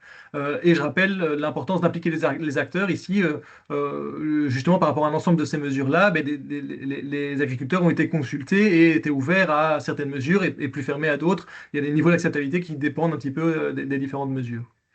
Ce qui est important et ce qu'on souligne ici, c'est que pour mettre en œuvre ces solutions, ben, souvent une aide est nécessaire pour la mise en œuvre. Alors, majoritairement publique, beaucoup d'aides, notamment venant de la PAC, mais aussi potentiellement venant de la région et ou de la commune ou d'autres acteurs. Et donc, c'est important de se rendre compte que toutes ces mesures de soutien, elles doivent être mises en œuvre par différents acteurs. Ça peut être la province, ça peut être la commune, ça peut être l'agriculteur lui-même, ça peut être d'autres acteurs. Quelque part, les investissements qui y sont consentis, ben c'est aussi pouvoir rétribuer les externalités positives, c'est-à-dire, en fait, en mettant en œuvre cela, on réduit le taux l'impact des inondations, les conséquences que ça pourra avoir, on va réduire un ensemble de facteurs qui sont bons pour notre société dans son ensemble, et donc ben, ces investissements ben, sont à voir à l'échelle globale de la société et sont des investissements qui sont positifs à faire, mais effectivement, il faut bien qu'il y ait une poche qui puisse y contribuer. Et donc, c'est un défi pour ça multi-acteurs. On souligne ici qu'il bénéficierait à être coordonné et cohérent, c'est-à-dire qu'il faudrait enfin, il faut que les politiques agricoles, que les politiques d'aménagement du territoire et que le monde économique, les acheteurs de produits agricoles, par exemple, puissent reconnaître certains labels ou certains efforts que les agriculteurs font pour rendre leur territoire plus résilient, mais aussi voilà, la PAC, etc. Et l'ADAFOR, pour cela, a un levier puissant avec l'aménagement foncier parce qu'elle peut redistribuer des terres selon une valorisation des terres et donc pouvoir servir à mettre certaines de à compenser certaines des pertes de terres impliquées par certaines des mesures, je pense à la rémunération de cours d'eau par exemple ou autres, en donnant accès à d'autres terres ou à des compensations. Et puis alors le mot de la fin peut-être pour ici, c'est que adapter son territoire et transformer son territoire, ça prend du temps et le changement climatique, il est en cours et donc c'est important de s'y mettre dès aujourd'hui et de mettre en place certaines actions. Elles peuvent être faites dans une échelle de temps différente pour certaines actions, enfin pour l'ensemble des actions, elles ne sont pas obligées d'être faites tout en même temps. Et il faut essayer d'y avancer voilà, le plus rapidement possible au rythme soutenable pour tous. Et je vais m'arrêter là. Je vais voir, je repasse la parole peut-être à Alexandre pour si on a quelques temps de questions, même si je vois que le timing a avancé beaucoup. Oui, merci beaucoup à tous. Merci d'abord aux trois orateurs pour la présentation, la restitution de la synthèse du projet. Donc, vous voyez, l'exercice a été très compliqué de devoir synthétiser 7 gros livrables d'études, 2 ans d'études sur cette thématique qui est ô combien importante. Merci d'avoir synthétisé. Désolé au public pour le retard. On va quand même étendre un petit peu le temps de questions-réponses. On peut l'étendre d'un quart d'heure pour essayer de répondre. On a essayé de répondre à un maximum de questions dans le chat directement. Ici, il y a 2 questions qui sont plus. Alors, premièrement, il y a 2-3 questions qui sont venues sur la disponibilité des cartes qui sont mises et notamment leur extension à l'échelle de la région wallonne. Ici, ce qui a été présenté a été fait dans le cadre donc du projet financé par le plan de relance et initié par la direction d'aménagement foncier rural. Ces cartes sont disponibles dans les livrables, mais ne sont malheureusement pas étendues, où il n'y a pas de projet, à ma connaissance, tout de suite, qui a pour intérêt, ou vocation à étendre ces cartes, ces diagnostics qui ont été réalisés. Il y a d'autres projets qui visent, je pense notamment à l'étude de la vulnérabilité de la Wallonie, qui vise à identifier qui a été commandé par la WAC, à laquelle Aurore, tu as participé. Je ne sais plus exactement tous les éléments qui sont pris en compte dans cette étude-là, mais il y a différents diagnostics qui ont déjà été réalisés à ce niveau-là sur la vulnérabilité de la Wallonie. Mais ici, dans le cadre du projet, ça n'a pas été pris en compte. Je ne sais pas si tu veux compléter, Aurore, par rapport à ce que l'autre étude permet d'apporter. Oui, cette autre étude, elle met en exergue un certain nombre d'évolutions, notamment des quantités ruisselées, des quantités infiltrées qui rejoignent les nappes sous l'effet différents scénarios climatiques, dans des mondes à plus 2 degrés, plus 3 degrés, plus 4 degrés. Donc, il y a un portail cartographique qui est complet, qui est vraiment très bien expliqué. N'hésitez pas à aller vous y perdre. Je crois qu'un des éléments importants par rapport à ce qu'on a dit ici, c'est que ce qu'on a dit ici est renforcé avec simplement une espèce de granularité à l'intérieur de la région wallonne qui permet de voir, voilà, je ne suis pas dans la Wallonie-Picarde, je suis dans un autre contexte. Quelle est l'ampleur finalement des phénomènes qu'on a évoqués aujourd'hui et est-ce que c'est plus fort, moins fort? Donc, allez voir un petit peu la situation de votre région et puis surtout, c'est une ensemble de cartographie qui n'adresse pas uniquement les questions de sol et d'eau, mais qui adresse aussi toute une série d'autres enjeux comme l'aspect santé, l'aspect biodiversité, qu'on n'a pas du tout évoqué ou très peu évoqué aujourd'hui. Il y avait une autre question, là plutôt en lien sur tout ce qui était les mesures, les mesures qui sont à mettre en place dans le territoire et la manière d'accompagner et de convaincre les gens. Je vais relire la question. Donc, les propriétaires, alors ici, on fait une distinction entre le public et le privé, mais les propriétaires en général sont-ils partants pour implémenter ces solutions de prévention, donc toutes celles qui ont été discutées et présentées par Christophe? Et sinon, comment les convainc-on, financer les travaux, compenser les compenser et autres. Et il y avait quelqu'un qui réagissait dans le chat en ciblant plus spécifiquement le keyline design en disant en soulignant quel agriculteur accepterait de perdre de l'espace pour installer un keyline design. Donc, je ne sais pas qui voudrait réagir à ça. Moi, je vais peut-être réagir à ça sur le fait que justement, on a eu ici des interactions avec les agriculteurs dans le cadre des GTL, même dans le cadre des enquêtes agricoles qui ont été réalisées, qualitatives. Et en fait, évidemment, ça va probablement dépendre d'un territoire à l'autre, mais sur le territoire sur lequel on était, il y avait une part importante, peut-être pas majoritaire, mais en tout cas importante d'agriculteurs qui étaient déjà impliqués dans une vision plus holistique de l'agriculture, qui avait déjà beaucoup de pratiques des éco-régimes, des MAEC, de la PAC, etc., et qui était assez ouvert à mettre en œuvre un ensemble des mesures qui étaient proposées ici.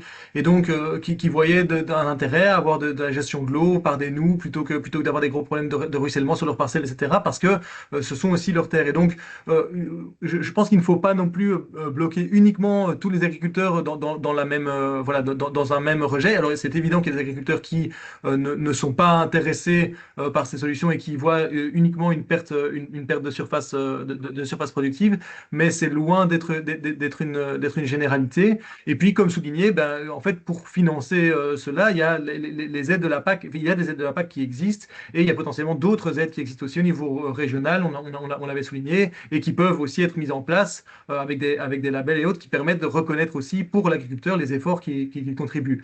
Ça fait partie de l'ensemble des mesures de support qu'on a soulignées. Il y a beaucoup de reconnaissance additionnelle de ces externalités négatives qui peuvent être faites pour les agriculteurs pour faciliter évidemment l'adoption de ces mesures et c'est ce qu'on pousse au niveau, au niveau plus réglementaire et politique. Vous pouvez rajouter quelque chose, Christophe, ou à cette question ou... Non, pas spécialement, non. C'était surtout sur les supports, effectivement, qu'il faut apporter sur ces mesures, parce que c'est sûr qu'il y a des impacts non négligeables de productivité, en tout cas de productivité agricole pure, qu'il faut pouvoir compenser, parce que sinon, on n'a pas d'adhésion à ce type d'analyse d'un point de vue personnel, on va dire, d'exploitant. Très peu. Ici, dans le cadre du projet, je vais compléter le cadre du projet ici. Donc, comment ça a été souligné plusieurs fois. Donc, on a dimensionné sur ce territoire d'études ce projet pour pouvoir le lier à un aménagement foncier rural et donc avec la capacité, avec l'aménagement foncier rural. Donc, ce que certains ont appelé dans remembrement dans le chat. Donc, c'est l'aménagement foncier rural est une évolution du remembrement dans lequel on vient intégrer toute une série d'enjeux autres que agricoles. Donc, en plus de l'agricole, on vient intégrer tous les problèmes d'hydrologie, les enjeux liés à l'hydrologie, à la biodiversité, à la mobilité locale, au patrimoine, etc. Ici, donc, l'étude était, l'objectif, c'était de pouvoir outiller cet aménagement, outiller la capacité de l'aménagement foncier rural à répondre à ces enjeux. Et donc, avec la mobilité foncière et la capacité de pouvoir redessiner le parcelle agricole facilement, l'aménagement foncier rural permet d'apporter une solution plus directe en faisant fi, entre guillemets, de la question du foncier et en apportant une solution directement clé sur porte, entre guillemets, aux agriculteurs, qui ici, effectivement, dans le cadre d'une volonté d'une commune de pouvoir répondre à ces enjeux, etc., il faut trouver un consensus avec les propriétaires, avec les agriculteurs pour permettre de mettre en place ces mesures. Après, on peut voir un peu partout dans le territoire wallon des endroits qui sont clairement plus impactés par l'érosion ou par les coulées boueuses. Et donc, c'est des endroits qui sont peut-être sur lesquels on pourrait mettre en profit, enfin, en mettre des aménagements en place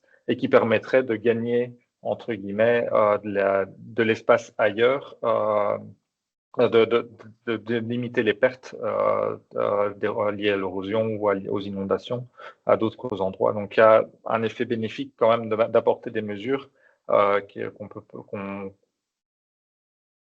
qu'on n'identifierait pas si on ne le mettait pas en place. Donc, il y a toute une démarche pilote à pouvoir mettre en place. Et j'en viens à une autre question qui demandait est-ce qu'on a des résultats et de ces instruments, de ce qu'on a proposé, de ce que Christophe a mis en évidence sur des cartes. Alors ici, en l'occurrence, on n'a pas encore de résultats. Donc le projet a été designé sur deux parties, une partie étude qui devait se finir cette année-ci et une partie de mise en œuvre via l'aménagement foncier dans le cadre du plan de relance. Alors l'aménagement foncier est une démarche qui prend beaucoup de temps et donc du coup on n'a pas encore réussi, on n'a pas encore mis en œuvre les enseignements du projet, mais l'objectif c'est de les mettre en œuvre et de pouvoir les surveiller et de pouvoir voir effectivement ce qui marche et en servir d'exemples pour d'autres types d'aménagements, soit volontaires ou soit mis en place via l'aménagement foncier directement. Donc, voici le tour pour cette question. Alors, je me suis un peu perdu parce qu'il y a eu beaucoup de choses dans le chat, la conversation avec tout ce qui est pertinent. On a une question ici qui est plus ciblée pour Aurore. Les marques d'érosion historique sont-elles visibles sur la carte climatique? Ah oui, Alexandre. Pardon, oui, mais du coup, comme les questions, les réponses ne se suivent pas. Qu'est-ce que j'avais d'autre comme identifié comme question? Il y avait une question, si je peux me permettre, intéressante Ouais. sur le côté communication des résultats de manière un peu plus vulgarisée, simplifiée. Je ne sais pas s'il y a moyen d'en dire Oui. un mot. Ben, on est en train de préparer des fiches projets, donc des fiches pour synthétiser synthétiser un peu les livrables et donner un peu un peu plus l'eau à la bouche, parce que les livrables sont conséquents effectivement.